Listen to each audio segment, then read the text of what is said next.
So the first year it came out of a period of great turmoil and a startup. And I wanted to really, do something very positive that I had complete control over. But it was born out of an observation of how poorly people communicate and how poor people connect. And then also, so could you create a new way of people sharing knowledge where it's sunk in really deeply? And I'll explain kind of the logic of what I was thinking.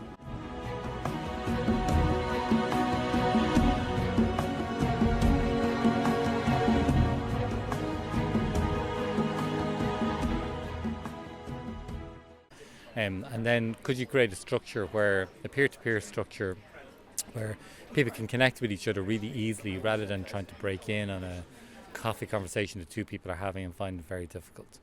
And then the other reason, so they were the two pedagogical things I wanted to explore. And then the other thing was I wanted to explore, could you do something in, like here, a beautiful tourist village in an off-tourist season that should be in a big city? And could you do it if you use all the infrastructure that they have? So cities have big auditoriums that do predictable type conferences. Cong doesn't, but it has incredible infrastructure. And could you, break it down rather than pile them high in one location? Could you break it down and have it that there are loads of coffee conversations taking place and using all the infrastructure and bringing a lot of financial benefit to a village? And I reckon to date it's probably brought in over 200 grand into Cong Village. And then we're going to have David Luckman. I noticed a lot when I went to conferences. When I looked down, I came highly prepared. And because I came highly prepared as a speaker, I had a completely different experience than people who were sitting down in the audience. And then I used to look down and think, if all of those were the speaker, if you turned it all on its head, and rather than having one speaker and lots of attendees, if everybody was a speaker and everybody came prepared and everyone had thought about the topic, would the knowledge that they share be greater and would the knowledge sink in better? And if they had that chance to share what they heard and they write it down so it sinks in deeply, and then they have the opportunity to discuss it immediately rather than waiting to try get your question in at the end, and what the impact of it would be.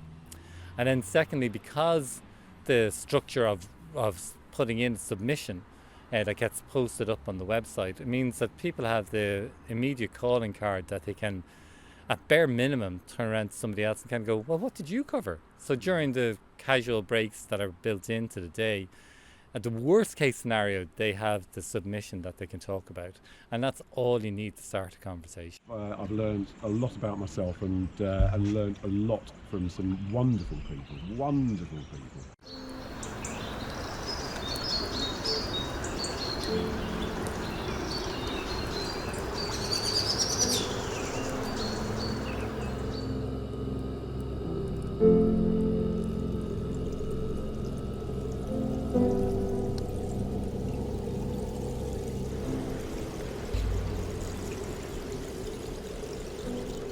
This year has been dominated by me, exploring the potential of this thing. Because every year reminds me more and more that I'm more a talker than a writer.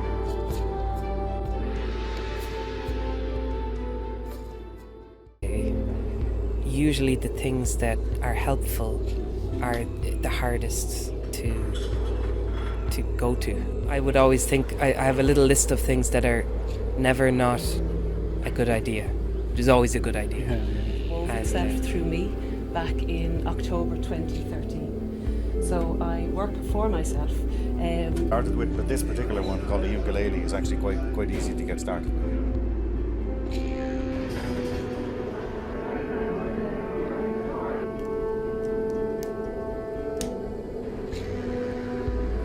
You think you have all the answers, then somebody comes up with a completely different angle and think, oh, there's a whole other part of the rabbit warren I never went down.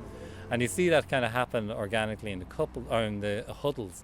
But it also happens is because they have produced their submission, and that submission could be, it's 600 words is the minimum, but it could be a poem, it could be a straightforward written narrative base, it could be a painting, it could be a song, it could be a video, it could be audio, whatever form that they feel comfortable with expressing their views on what the topic is.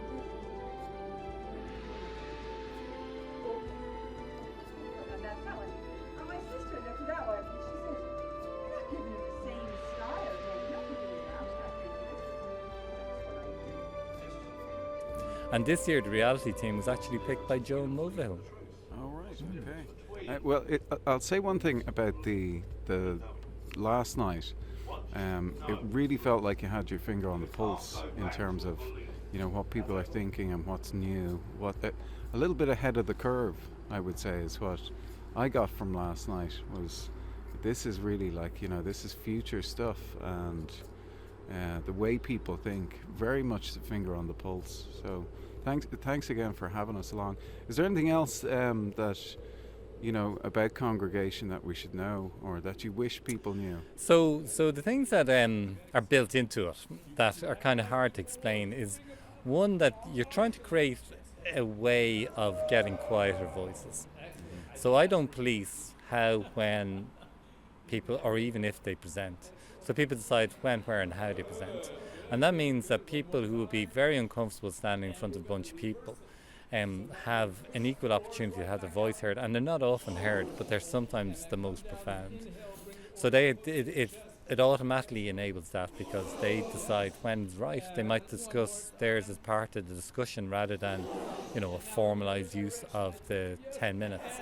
And the other thing that happens is that you create a structure whereby it doesn't matter what their background is. It's not a classic networking event where people talk about the narrative of what they've done, which is their narrative, and then you decide whether or not you can talk to them or not, or whether you wish to talk to them.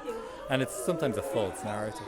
Where with this, you're interested in people because of what they said, not what they are or what their title says. And that creates a real, true peer-to-peer structure. And that creates an amazing bond between people, because they've all earned their way in. So you might feel kind of intimidated by somebody who was the head of Wikipedia, for example, one of the people that was here way up in PayPal and Microsoft and set up the open source movement, who obviously is a very different altitude to a lot of people. But they are equally comfortable sitting down to somebody who's just starting off their career. All they want is to know your insights, and your insights are valuable. You all have one piece of the jigsaw puzzle.